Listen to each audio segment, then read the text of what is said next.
It's time for another Disney Plus series review. This time we're doing The Mandalorian Season 2, Episode 3. I'm going to give you a breakdown of the plot, my thoughts and takeaways from the episode, and I want to hear from you at the end as well.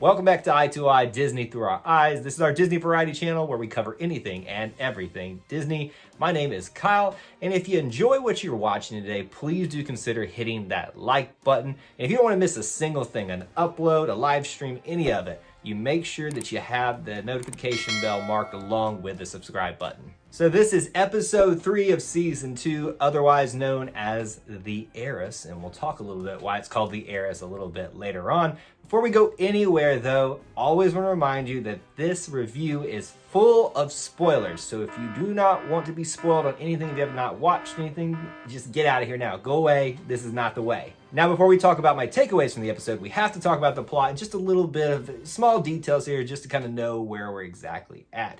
As we left our crew, the Mandalorian known as Din Djarin, Baby Yoda, and Frog Lady were literally limping across the galaxy to the planet of Trask to reunite Frog Lady with her spouse, with the eggs in tow so that they can continue their family line going forward. And they do so, which allows the Mandalorian to procure some information from them about finding some other Mandalorians. Din Djarin is led to a group of Korins who have a boat and take him out to sea, saying they have information to some other Mandalorians. However, it's an ambush. But they actually did know where the Mandalorians were because they showed up and saved the day from the Korin ambush.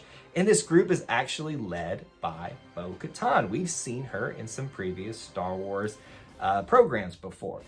They are able to rescue Baby Yoda and Din Djarin, and then they convince Din Djarin to help them take down an Empire remnant that is trying to steal some weapons off of the planet. They are able to work together and successfully overpower the ship and the crew, while we learn that Moff Gideon has a connection not only to this group, but also Bo-Katan as well. We also learn that Ahsoka Tano is alive and well. So Din Djarin reunites with Baby Yoda and his ship, and they barely, and I mean barely, limp off the planet in search of Ahsoka Tano. So we'll start with takeaway number 1 for me, and that is a side mission that actually matters. We talked about this last review. If you haven't watched that one, go back. We'll put a link for it here for you if you want to check that out. But one of the biggest gripes from season 1 is that it felt like a big circle. The middle stuff almost didn't feel like it was necessary. Thankfully, though, this is a side mission that actually had a purpose of not only fulfilling some of the background of what's going on behind the whole storyline, but it paid off a lot of what people have been anticipating for. So if you're going to do side missions, make sure it pieces together the overall story that viewers are really wanting to find out about. And I think that's what has people so excited about and really in favor of this episode for episode 3. Takeaway number 2, the Korins are always bad guys. Now, for those of you that don't know what a Korin is, it's basically the squid face guys that appear a lot in Star Wars, but especially in this episode. And it's always in conjunction with the Mon Calamari, which are the fish-looking headed guys. I mean, I don't know what it is, why they always have to be on the same planet together, but they just seem like they're in some type of symbiotic relationship or something. Where they are, they are. And where they are, they are.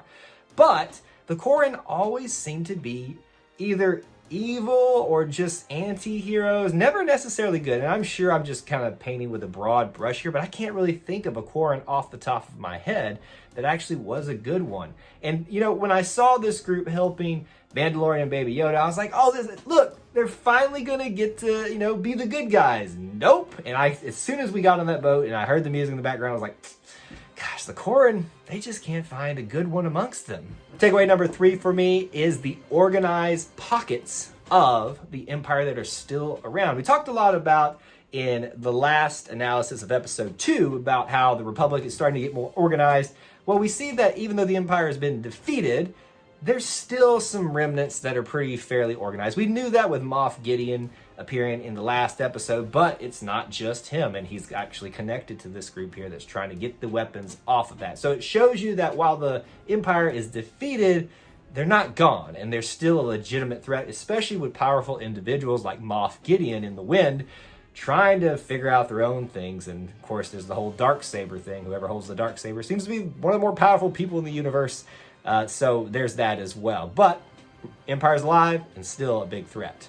Takeaway number 4 for me is the first of the 2 big ones, the one that you've all been wanting me to talk about, and that is Katan is back. We met her in the Clone Wars, and I believe I haven't finished watching Rebels yet, but I know she's in Rebels as well. One of the bigger characters in Mandalorian lore. And we find out that she is the Heiress, and that's the title of the episode here, to the Heiress to Mandalore. She's trying to get back the Darksaber. I mean, when we knew this was coming. Look, we knew it was going to be Sabine. We knew it was going to be Bo-Katan. We knew Ahsoka was coming at some point. More on that in just a second. But the fact that we finally get to see something that we've been anticipating come to life, and not just that, but an animated character that we've gotten to know in the Star Wars world, finally get to see her in real life. And I gotta admit, I'm shocked with how well Katie Sackhoff looked in the role. And you compare it to the animated version of her, I was like, well, dadgum, she just fits the perfect part for this. So very nice payoff. And I think one of the big reasons why this is going to be one of the more popular episodes of season 2.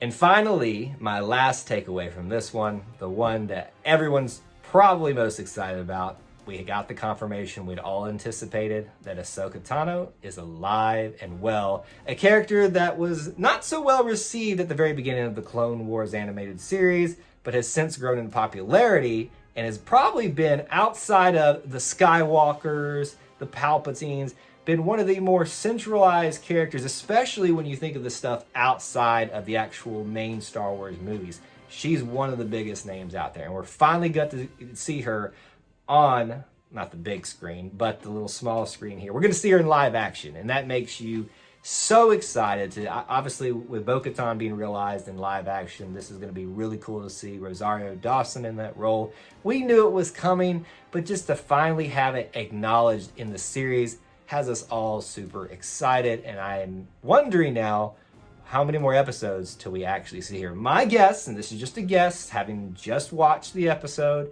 we won't see, if we see her next episode, it'll be like a Luke Skywalker type of shot, a la episode 7, where she doesn't say anything. And in fact, if they do the exact same thing there, I think it would be a great kind of poking fun at that. So those are all my takeaways and thoughts and review of the plot of season 2, episode 3, or chapter, was it like 11 now, of The Mandalorian, known as the Heiress. I want to hear from you. What did you think about my takeaways, but what are your takeaways as well? Let's keep the conversation going down there in the comments section below. We always want to provide you with more opportunities to check out some more content on our channel, so if you're interested in more Star Wars videos, more Mandalorian videos, or even more other Disney Plus series reviews, we're going to have some playlists available for you down below in the description and up above in the video as well.